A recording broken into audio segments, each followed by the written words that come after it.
Magsandang araw po sa inyong lahat. Ako po si Dra. Ligaya Santos at ngayong araw ay ating tatalakayin ang tungkol sa pagpapaganda. Gamit ang langis ng niyog, isang holistic na pananaw para sa kagandahan at kalusugan.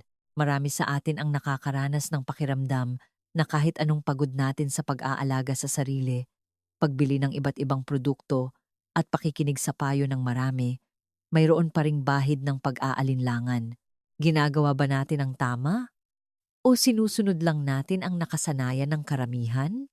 Ang katanungang ito ang nagtulak sa akin na ibahagi ang video na ito. Ngayon, hindi ako magbabahagi ng komplikadong pamamaraan o magpapakilala ng bago at mamahaling produkto. Sa halip, pag-uusapan natin ang isang sangkap na napakapamilyar, kaya't marami ang nag-iisip na wala nang bago patungkol dito. Ang langis ng niyog. Dahil sa sobrang pamilyar at madaling mahanap, madalas na ginagamit ang langis ng niyog nang walang sapat na pag-unawa, basta lang pahid, subok-subok, o sunod lang sa sabi-sabi. Ilang tao lang ang talagang humihinto at nagtatanong kung bakit nga ba langis ng niyog, paano ito nakakaapekto sa ating katawan, at ginagamit ba natin ito ng tama o nagkakamali lang tayo. Nais kong ibahagi ito sa inyo ng buong katapatan. Ang video na ito ay hindi naglalayong magbigay ng panibagong beauty hack. Ginawa ito upang tulungan kayong maunawaan muli ang isang sangkap na tila simple. Ngunit, kung gagamitin ng tama, ay maaaring ganap na magpabago sa paraan ng ating pag-aalaga sa katawan araw-araw. Hindi aksidente na libu-libong taon na ang nakalipas, sa Ayurveda, ang puno ng niyog ay tinawag na puno ng buhay.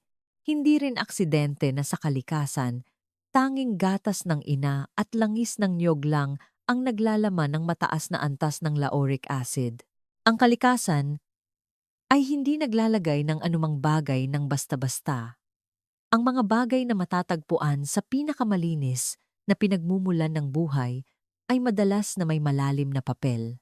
Ngunit sa modernong panahon, madalas nating tinitingnan ang langis ng niyog bilang isang simpleng remedyo, samantalang ang tunay na esensya nito ay nasa kakayahang magpakain at magpanumbalik ng protective biological barrier ng katawan. Ito ang nagtatakda kung malusog ba ang balat, kung kaya nitong panatilihin ang natural na moisture, at kung gaano kabilis ang pagtanda. Kung lubusan ninyong inalagaan ang inyong balat, ngunit nananatili itong mahina.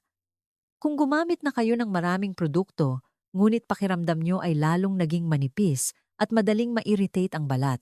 Kung narinig ninyo na maganda ang langis ng niyog, ngunit hindi ninyo nakita ang epekto kahit matagal na itong ginagamit, malamang ay hindi sa langis ng niyog ang problema, kundi sa paraan ng inyong pag-unawa. At paggamit nito, ang video na ito ay ginawa upang tugunan ang mahalagang puntong iyon.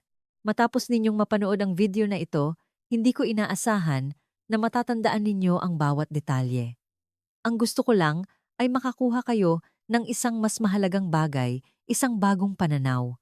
Isang pananaw na makakatulong sa inyo na maunawaan na ang pagpapaganda ay hindi nangangahulugang pagdaragdag ng maraming bagay sa katawan, kundi ang pagpapanatili at pagprotekta sa kung ano ang natural nang mayroon ang katawan. Hindi ito ang paggamit ng malakas na interbensyon, kundi ang pagsunod sa natural na mekanismo.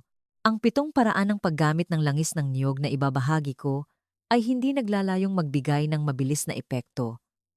Dahan-dahan ang mga ito, ngunit matibay, sapat na simple upang magawa ng sinuman, ngunit sapat na tama upang talagang makinabang ang katawan, mula sa balat at buhok, hanggang sa mas malalim na protective layers sa loob. Kung naghahanap kayo ng komprehensibo, ligtas, at pangmatagalang paraan ng pagpapaganda na hindi nakadepende sa maraming mamahaling produkto, mangyaring bigyan ninyo ng kaunting pasensya ang video na ito. Huwag ninyong madaliin, dahil bago tayo maging maganda, kailangan nating gawin ang tama, at upang magawa ang tama, kailangan nating maunawaan.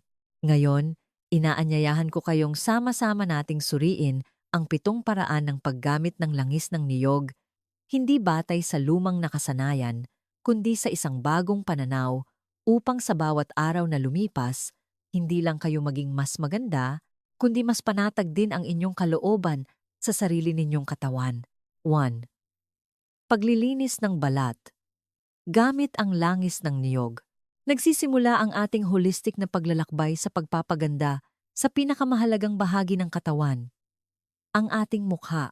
Hindi dahil ito ang unang nakikita ng iba, kundi dahil ito ang pinakamadalas na nasisira araw-araw mula sa alikabok, makeup, araw, hanggang sa maling nakasanayang pangangalaga na akala natin ay tama. May isang karaniwang pagkakamali na halos lahat ng kababaihan ay nagawa na. Naniniwala tayo na ang balat ay dapat na malinis para masabing malinis talaga. At dahil sa paniniwalang ito, gumagamit tayo ng mga sabon pampahid sa mukha na may matapang na kemikal, maraming bula, at naguhugas tayo hanggang sa ang balat ay humigpit at magaspang, iniisip na natanggal na ang lahat ng dumi. Ngunit sa totoo lang, kabaligtaran ang nangyayari. Kapag ang balat ay nalinis ng sobra, ang natural na lipid layer, ang protective barrier ng balat, ay naaalis din. Nawawalan ng kakayahan ang balat na panatilihin ang sariling moisture, protektahan ang sarili, at ang proseso ng pagtanda ay nagsisimulang bumilis araw-araw. Sa aking pamamaraan, hindi ako pipili ng paglilinis na nakakasira. Pinipili ko ang isang napakapangunahing prinsipyo ng kalikasan at pisika. Oil dissolves oil. Sebum, makeup residue, sunscreen, lahat ng ito ay may katangiang oil-based.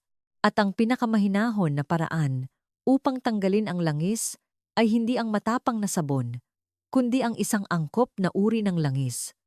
Kaya naman, ang langis ng niyog ang narito sa unang pamamaraan. Napakasimple ng paggawa nito, ngunit kailangan itong gawin ng tama. Kumuha ng kaunting purong langis ng niyog sa palad.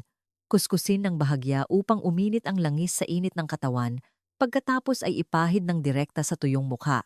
Kahit may makeup, sunscreen, o dumi. Dahan-dahang imasahe ng halos 2 minuto. Sa loob ng panahong ito, ang langis ng niyog ay dahan-dahang papasok sa bawat butas ng balat. Magpapalambot ng matigas na sebum, oxidized excess oil, at makeup residue, mga bagay na mahirap tanggalin ng lubusan ng ordinaryong facial cleanser. Dito ko nais linawin ang isang napakahalagang punto upang hindi kayo magkamali at gumawa ng mali. Ang purong langis ng niyog ay hindi commercial makeup remover.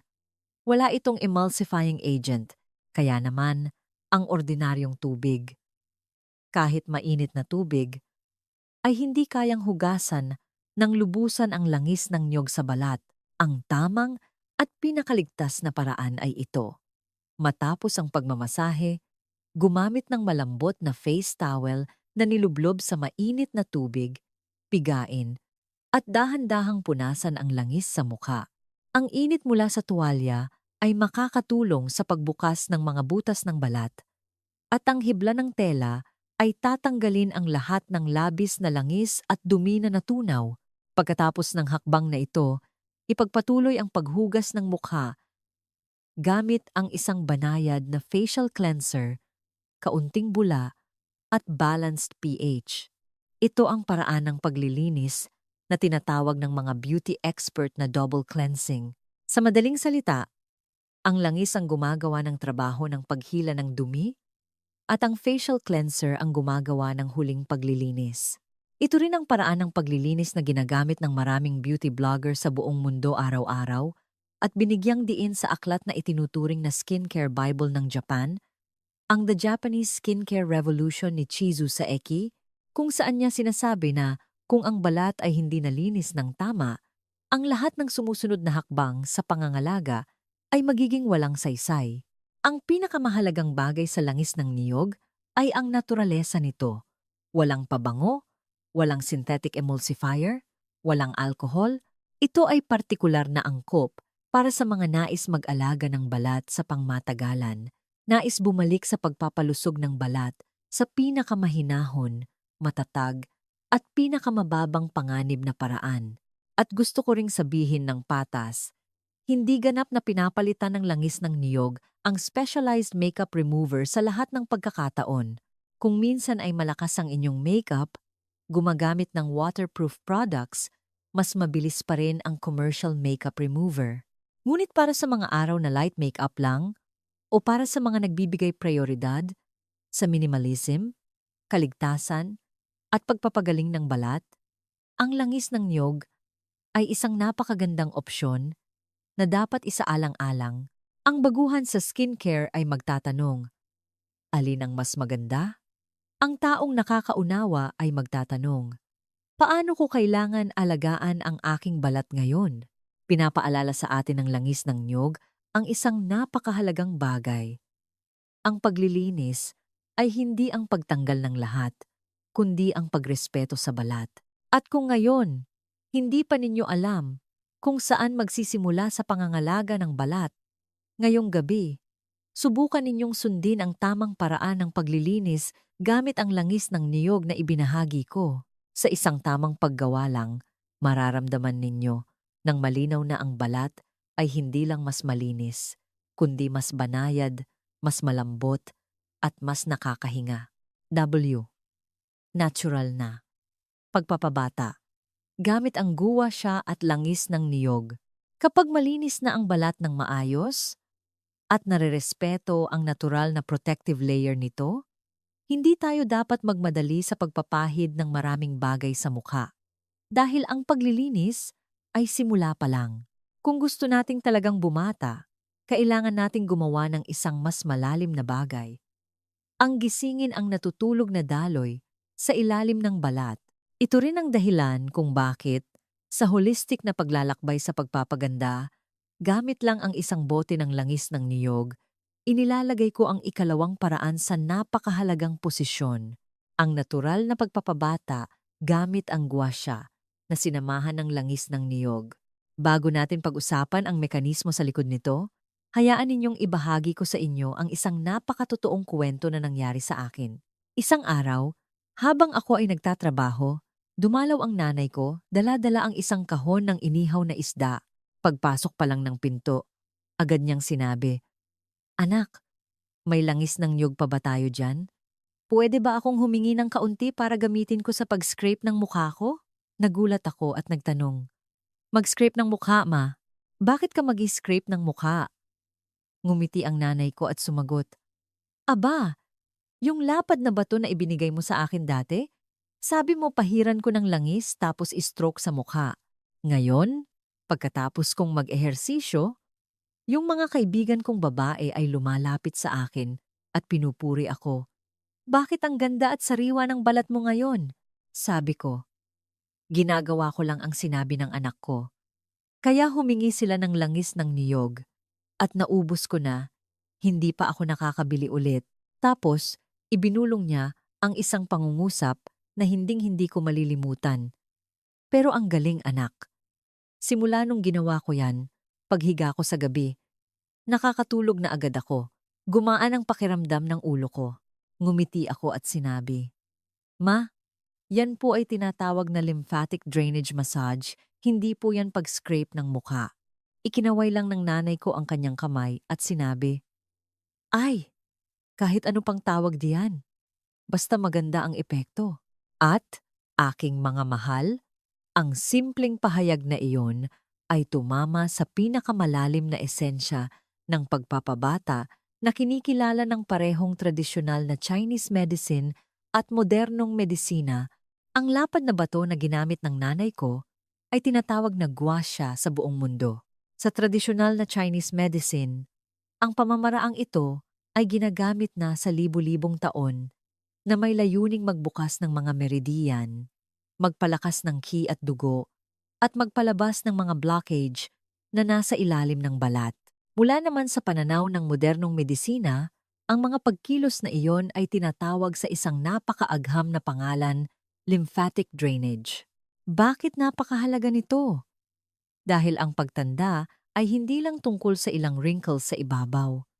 Nagsisimula ang pagtanda kapag ang mga panloob na daloy ay nababarahan. Sa ating katawan, mayroong isang napaka-espesyal na sistema na tinatawag na lymphatic system. Maaari ninyo itong isipin bilang isang sistema ng pagtatapon ng dumi. Ngunit, hindi tulad ng circulatory system na may puso bilang bomba, ang lymphatic system ay walang bomba. Gumagana lang ito kapag gumagalaw tayo o kapag may puwersa na umaapekto dito mula sa labas. Kapag na-block ang lymphatic fluid, ang mukha ay mamamaga, ang balat ay magiging maputla, at mukha tayong pagod kahit sapat ang tulog. Kapag na-activate ang lymphatic system, gagaan ang mukha, hihigpit ang mga kalamnan ng mukha, at ang balat ay magiging maliwanag at natural na rosy. Kaya nga gumaan ang pakiramdam ng nanay ko at mas madaling nakakatulog, hindi dahil sa mahika, kundi dahil nailabas ang mga toxin, nag-relax ang nervous system, at naibalik ang daloy ng buhay. Ngunit, aking mga mahal, ang gua siya ay hindi maaaring mag-isa.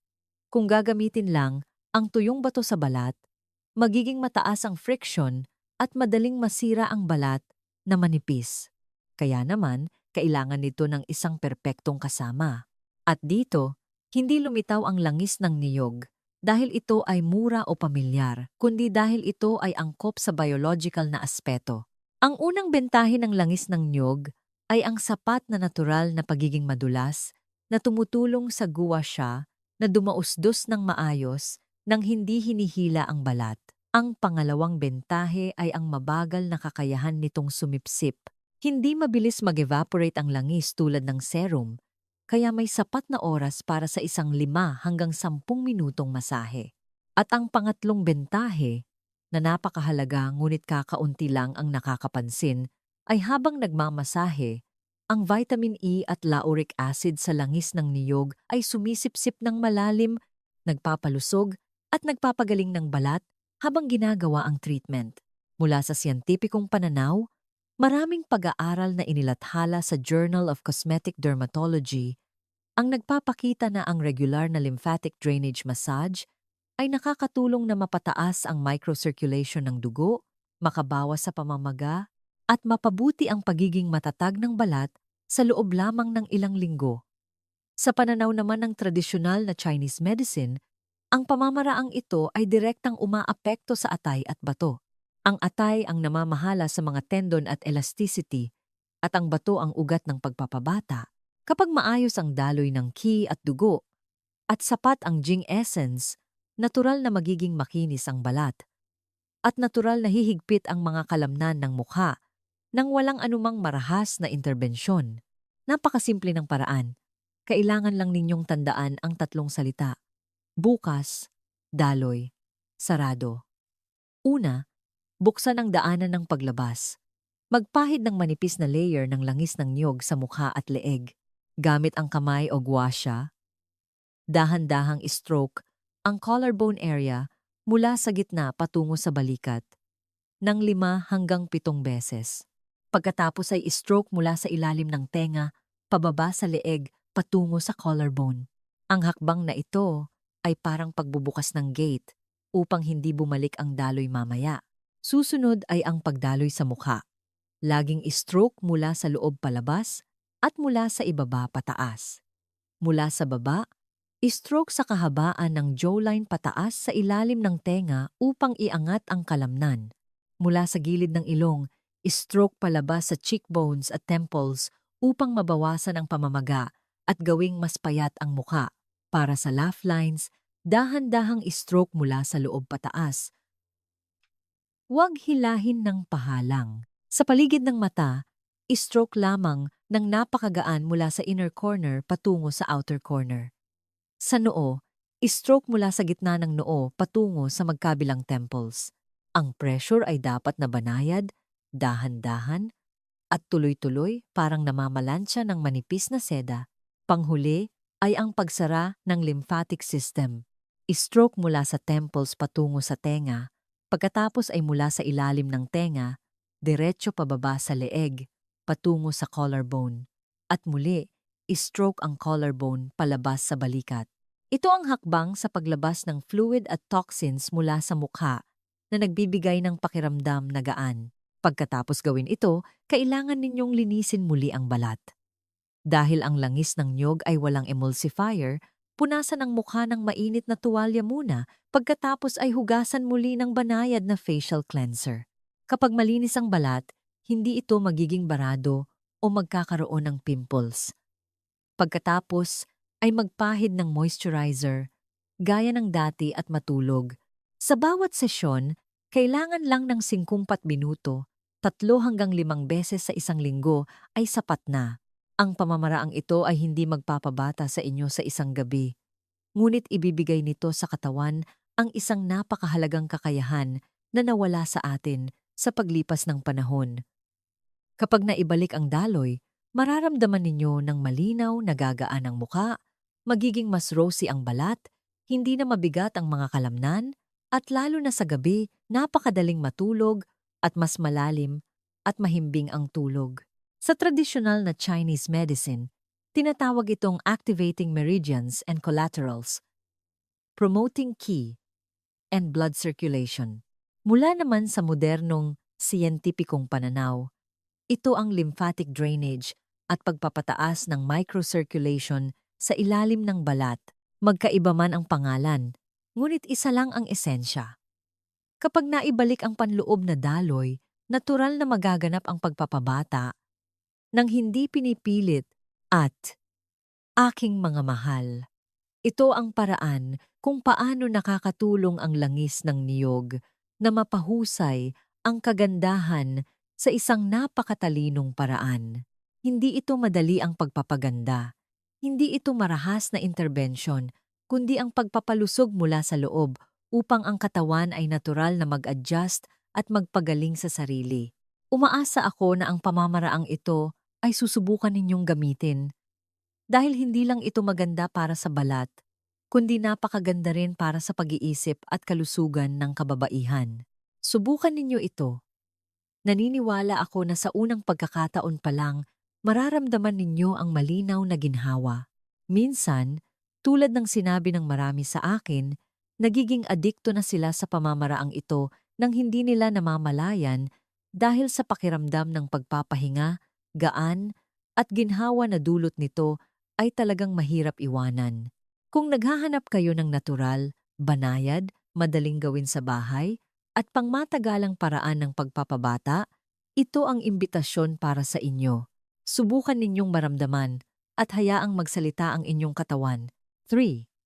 Hot oil treatment para sa buhok. Gamit ang langis ng niyog.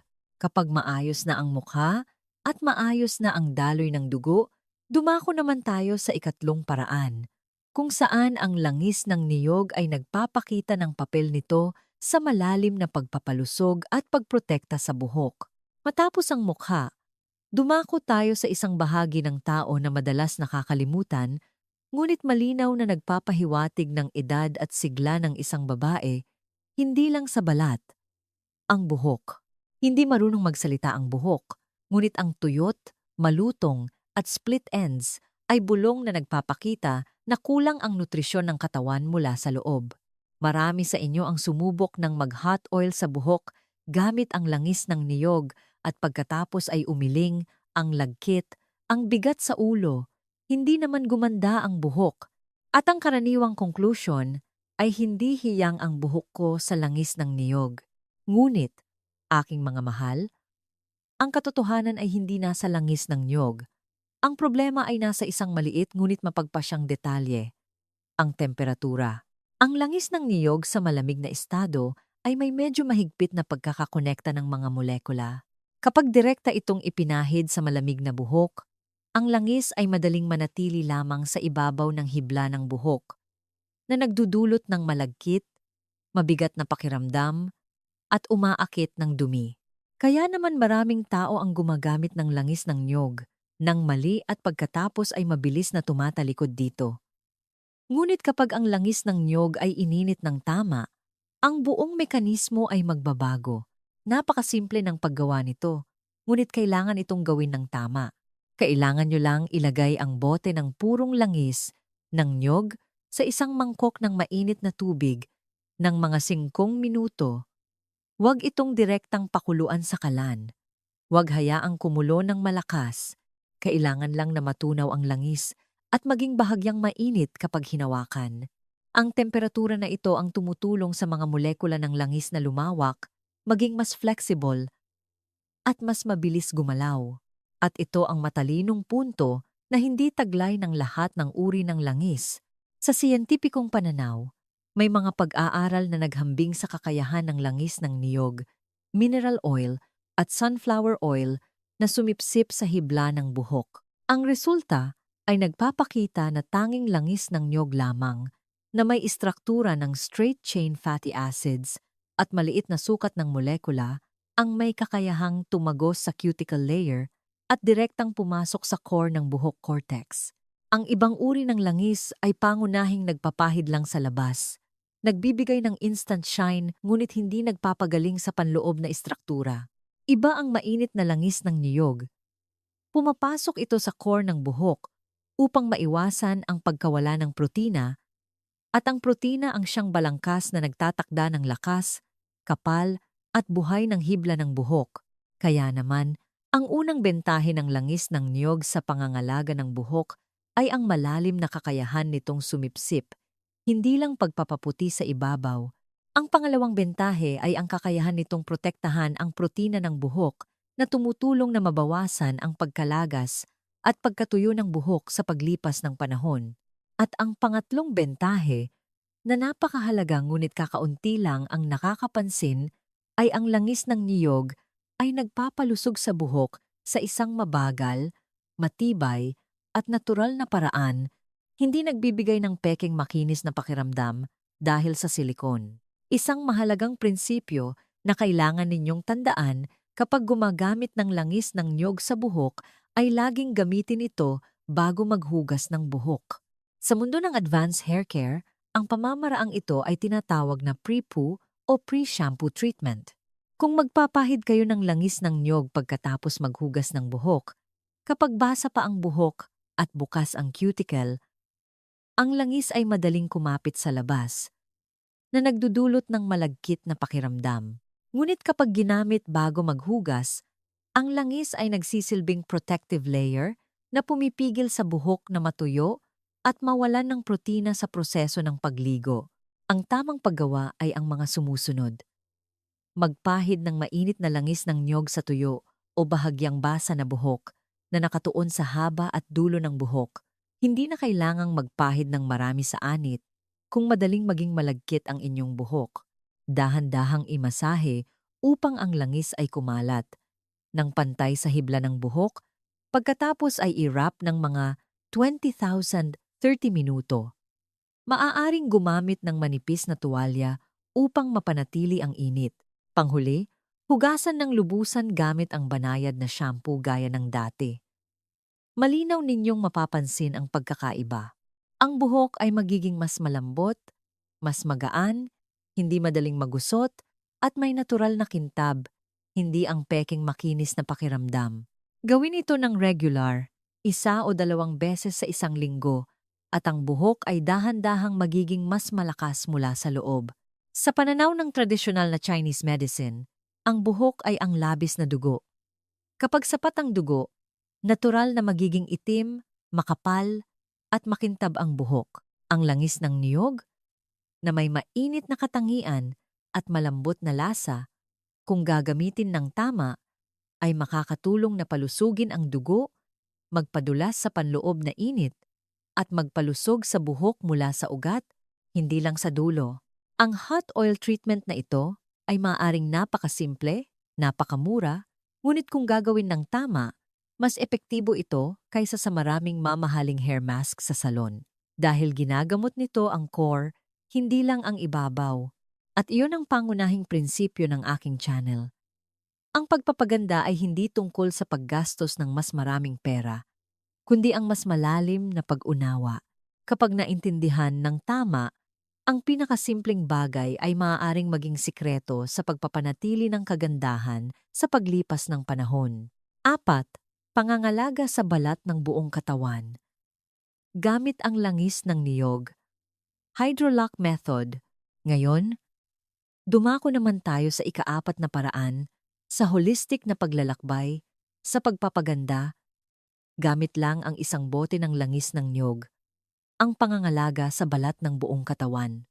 Aking mga mahal, may isang napakaraming nakasanayan na ginagawa ng halos 9 sa 10 kababaihan araw-araw.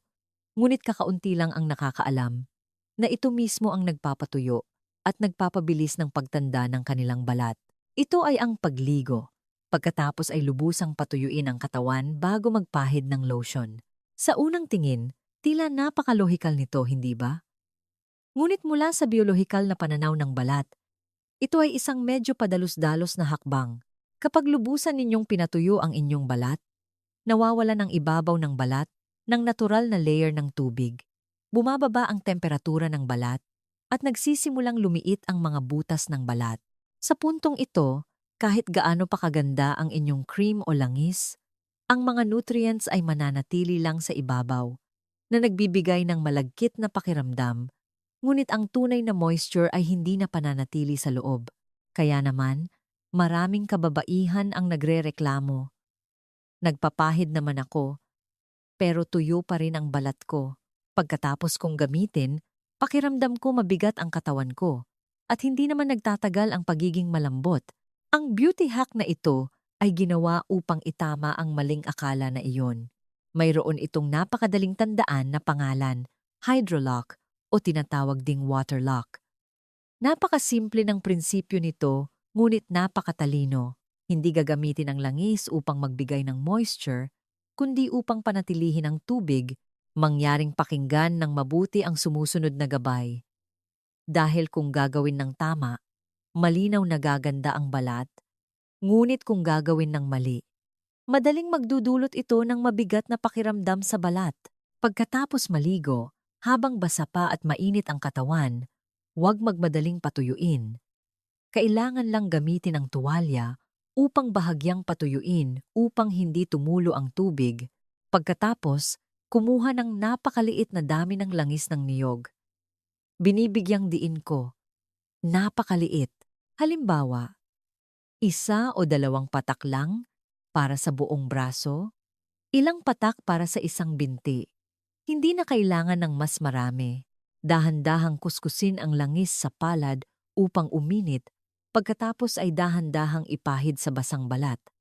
Sa puntong ito, magaganap ang isang napaka-interesanteng physical phenomenon. Ang langis ng niyog, kapag nakatagpo ng tubig sa mainit na balat, ay natural na matutunaw, na lumilikha ng isang manipis na emulsion layer tulad ng isang natural na body lotion.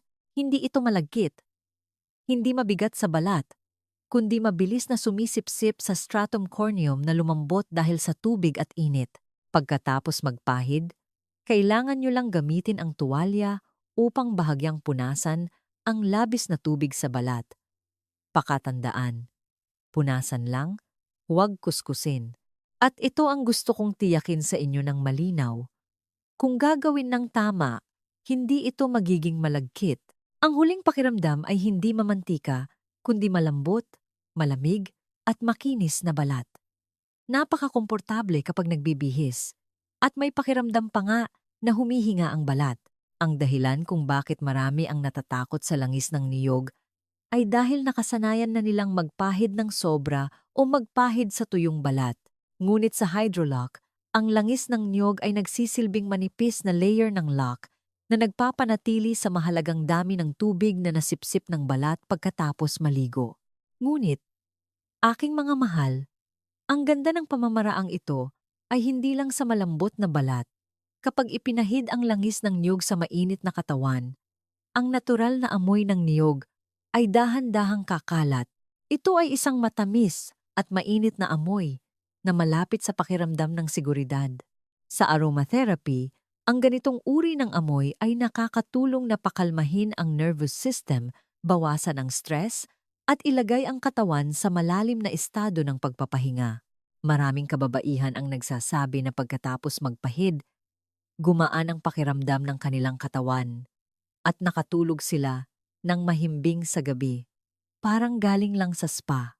Bukod pa rito, para sa mga madalas magkaroon ng folliculitis, chicken skin, o light stretch marks, ang lauric acid sa langis ng niyog ay tumutulong na maging antibacterial at magpalambot ng stratum corneum na ginagawang mas makinis ang ibabaw ng balat sa paglipas ng panahon nang hindi na kailangan ng matapang na pag-exfoliate. Sa pananaw ng tradisyonal na Chinese medicine, ito ang tamang paraan ng pagpapalusog ng yin at pagpapanatili ng body fluids. Mula naman sa modernong siyensya, tinatawag itong pagbawas ng transepidermal water loss, ang pangunahing salik para sa balat na manatiling bata. Isang napakasimple, napakatipid na paraan. Ngunit kung gagawin ng tama, mas magiging malambot, mas malusog, at mas mabagal ang pagtanda ng balat ng katawan kaysa sa pagpapahid lang ng cream sa tuyong balat. 5. Pangangalaga sa sakong. Gamit ang occlusive therapy mula sa langis ng niyog.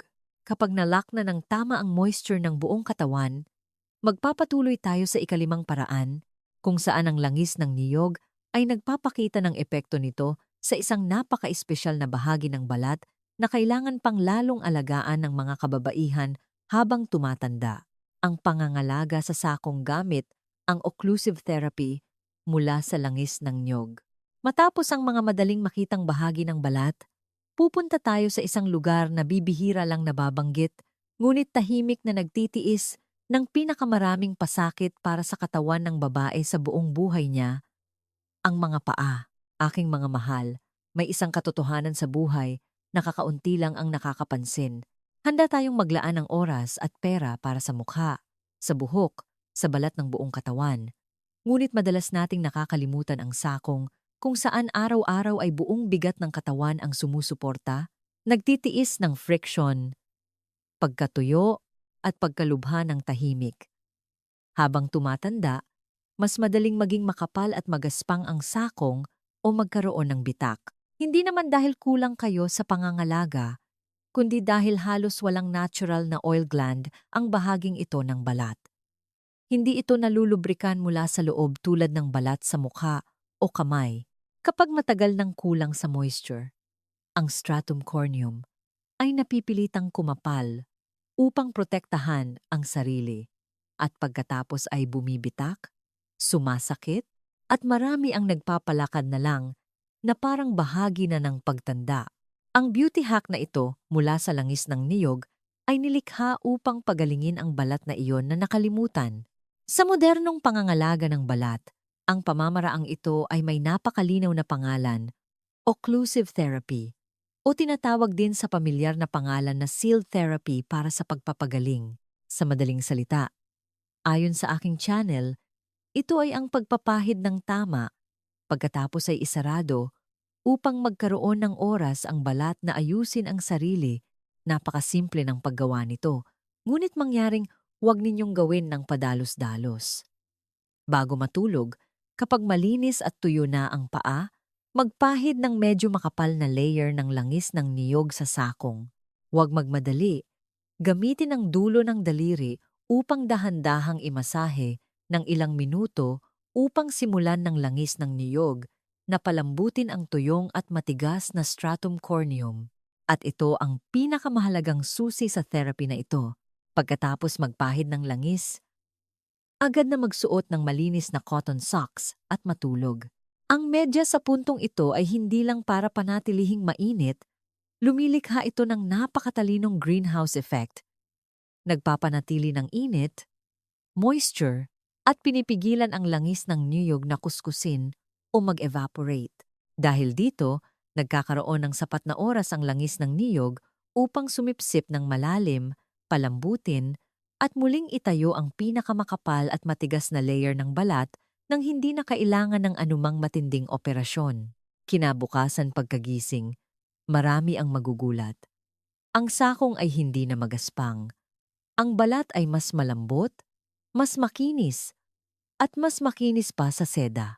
Hindi ito ang uri ng pekeng lambot, kundi ang lambot na may buhay. Ngunit, aking mga mahal, ang benepisyo ng pamamaraang ito ay hindi lang sa pagpapalambot ng balat. Ang sakong at ang pagitan ng mga daliri ay madalas na lugar kung saan madaling magkaroon ng fungal infection at body odor. Isang sensitibong problema na ayaw pag-usapan ng marami.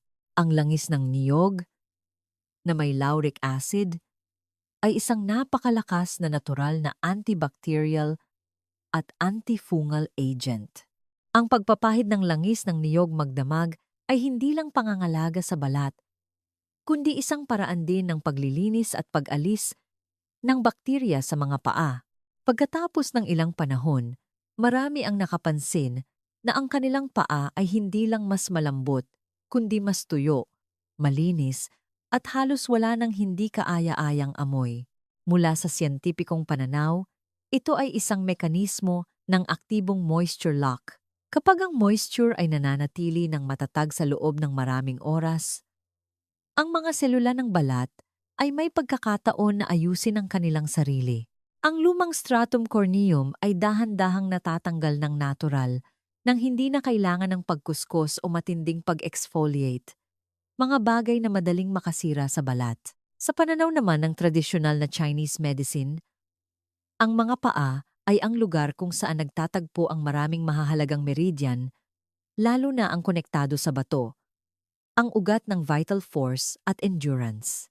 Ang tuyong at bitak na sakong, sa pananaw na ito, ay hindi lang problema sa balat kundi isang senyales din ng pagbaba ng body fluids.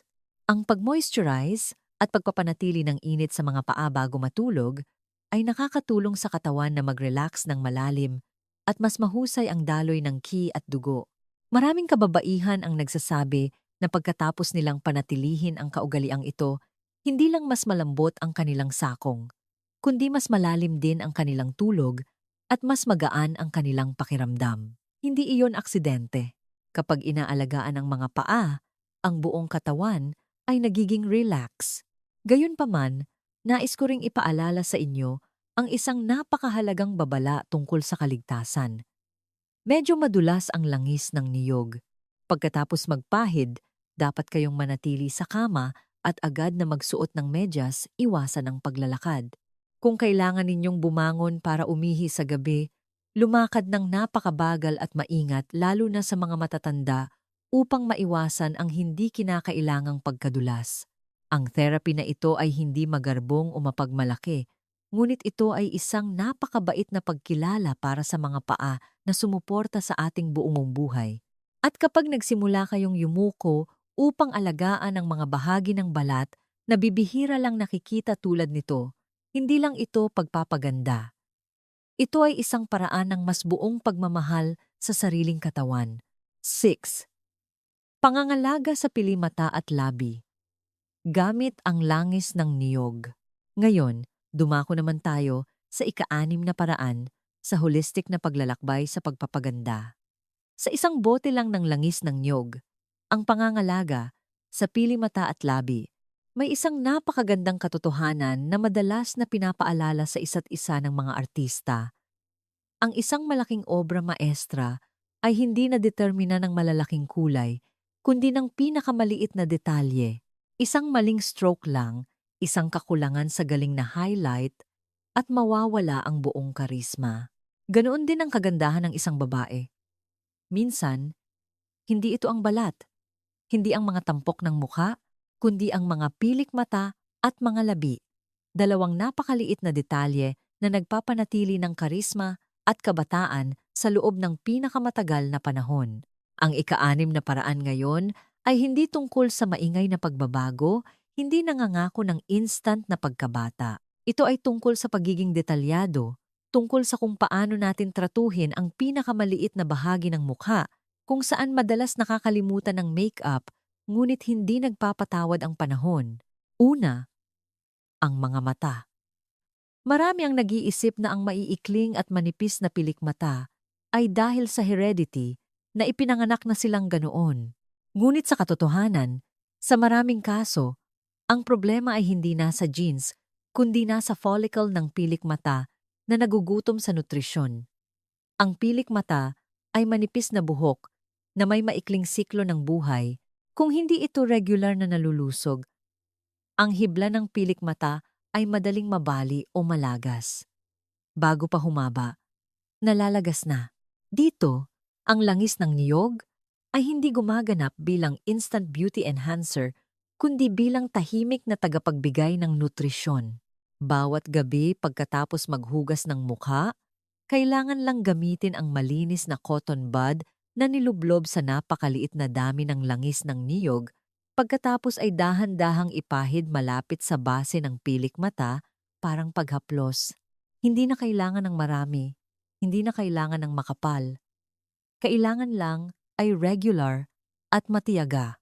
Ang fatty acids at natural nutrients sa langis ng niyog ay nakakatulong na patatagin ang hair follicle, gawing mas matibay ang hibla ng pilik mata at bawasan ang pagkalagas.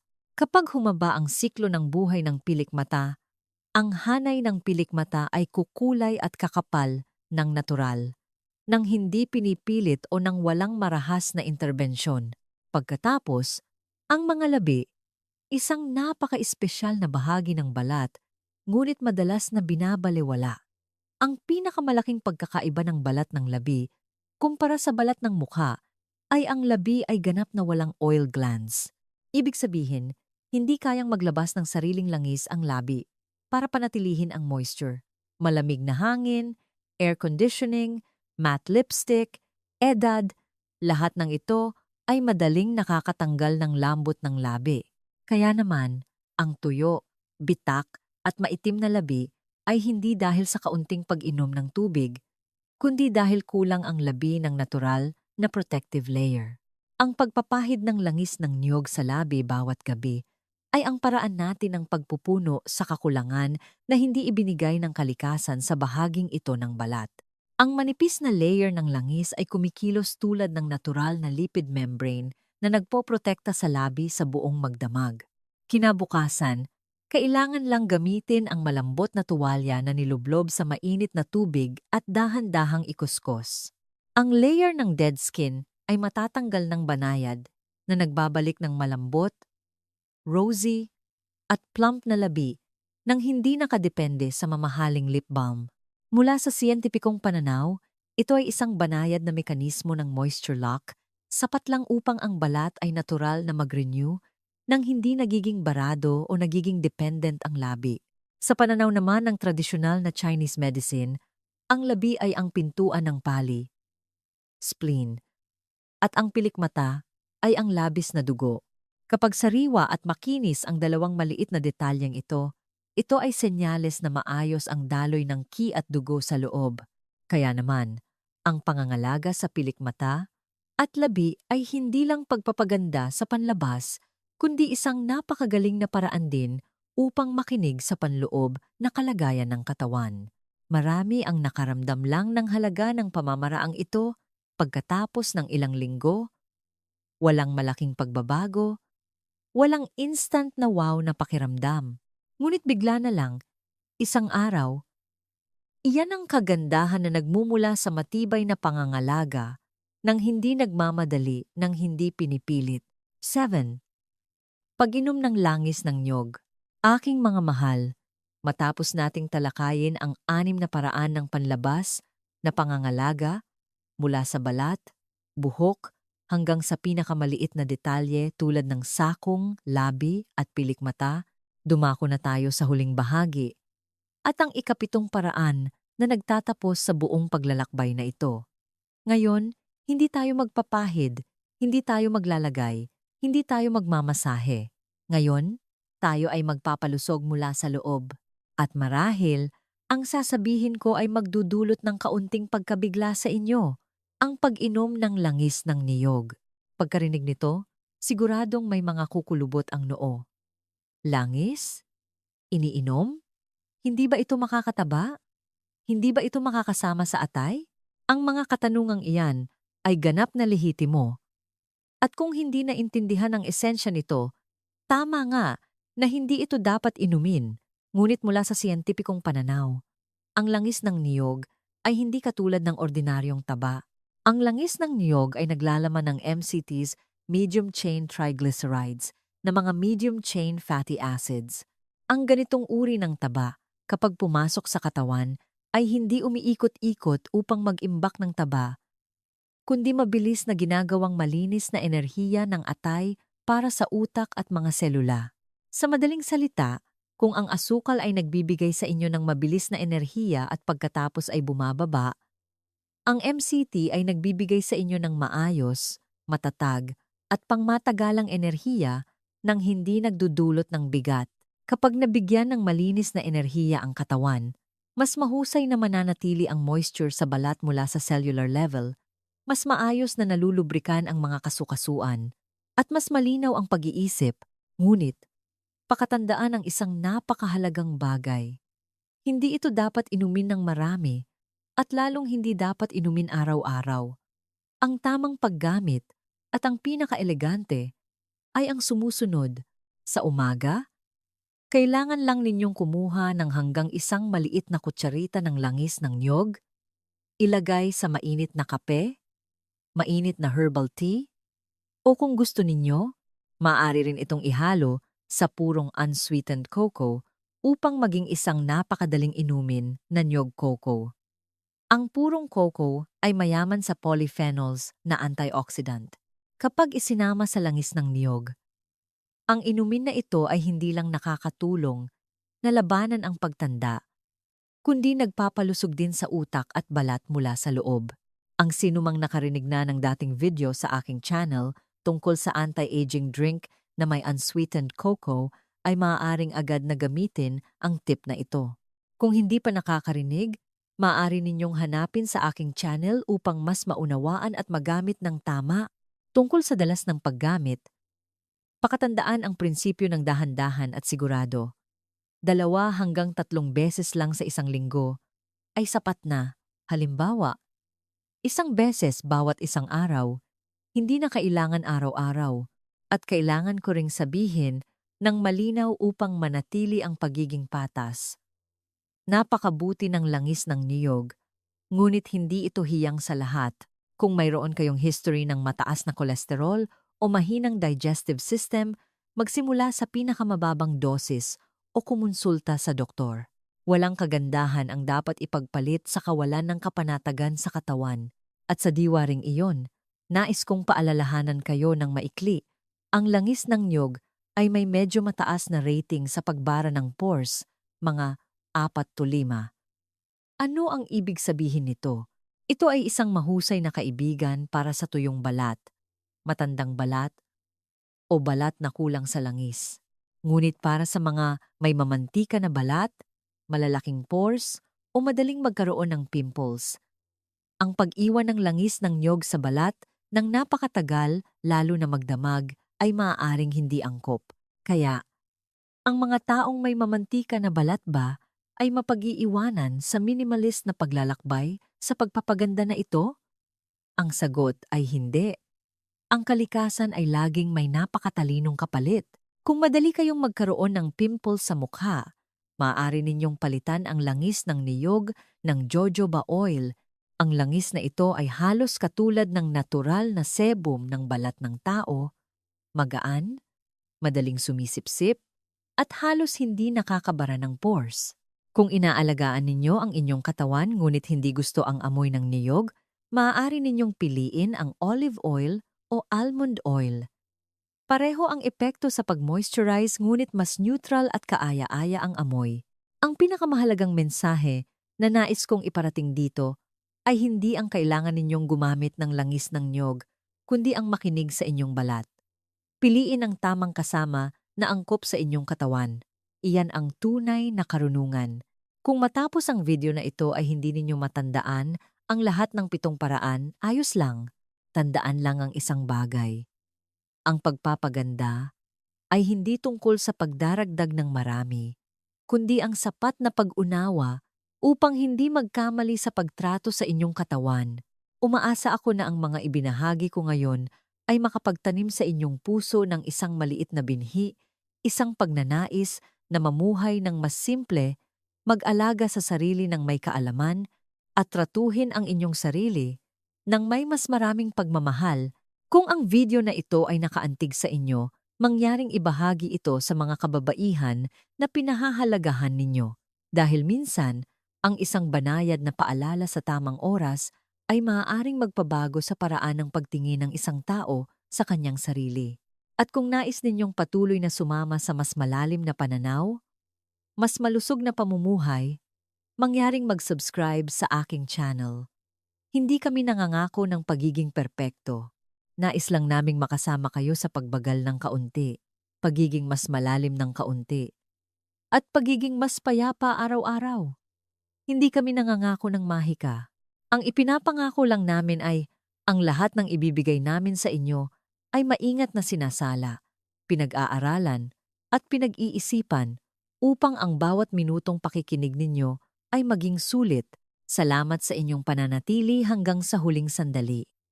Magkita-kita tayong muli sa mga paglalakbay na may magandang buhay, malalim na buhay, at mapayapang buhay dito sa aking channel. Sana ay laging kayong magniningning, hindi lang dahil sa ganda, kundi dahil alam ninyo kung paano mamuhay ng may harmoniya sa inyong sarili. Paalam at hanggang sa muli. Sa pagtatapos ng ating paglalakbay sa mundo ng langis ng niyog, malinaw na ang simpleng sangkap na ito ay higit pa sa isang ordinaryong produkto. Ito ay isang paalala na ang tunay na kagandahan at kalusugan ay nagmumula sa pag-unawa at pagrespeto sa ating katawan. Ang 7 pamamaraan na ibinahagi natin ay hindi mabilis ang solusyon, kundi mga hakbang tungo sa isang mas matalinong, mas banayad, at mas pangmatagalang paraan ng pag-aalaga sa sarili. Ang langis ng niyog, sa kanyang naturalesa, ay nagtuturo sa atin na ang pinakamahalagang nutrisyon ay madalas matatagpuan sa pinakasimpleng pinagmumulan, mula sa paglilinis ng mukha, pagpapabata gamit ang guasya, pag-aalaga sa buhok, hanggang sa pag-moisturize ng buong katawan, pagpapagaling ng sakong, pangangalaga sa pilikmata at labi, at maging ang panloob na pagpapalusog sa pamamagitan ng pag-inom. Bawat hakbang ay nagpapakita ng potensyal ng langis ng niyog na baguhin ang ating routine sa pagpapaganda.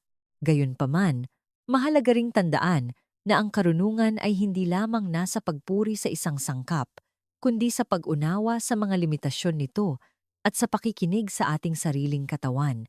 Kung hindi hiyang ang langis ng niyog sa inyo, may iba pang natural na alternatibo na maaaring mas angkop. Ang mahalaga ay ang pagpili ng kasama na tunay na nakakatulong sa inyo. Umaasa ako na ang mga aral na ito ay magbibigay inspirasyon sa inyo na mamuhay ng mas simple, mas may kaalaman, at mas may pagmamahal sa sarili. Ang pagpapaganda ay hindi ang pagdaragdag ng marami, kundi ang pag-unawa ng sapat upang maiwasan ang mga pagkakamali sa ating sariling katawan. Maraming salamat sa inyong panunood at pakikinig. Sana ay laging kayong maging resplendent, hindi lang dahil sa panlabas na ganda, kundi dahil sa pagiging harmonya ninyo sa inyong sarili. Paalam at hanggang sa muli sa susunod na episode ng aking channel. Salamat po sa inyong lahat.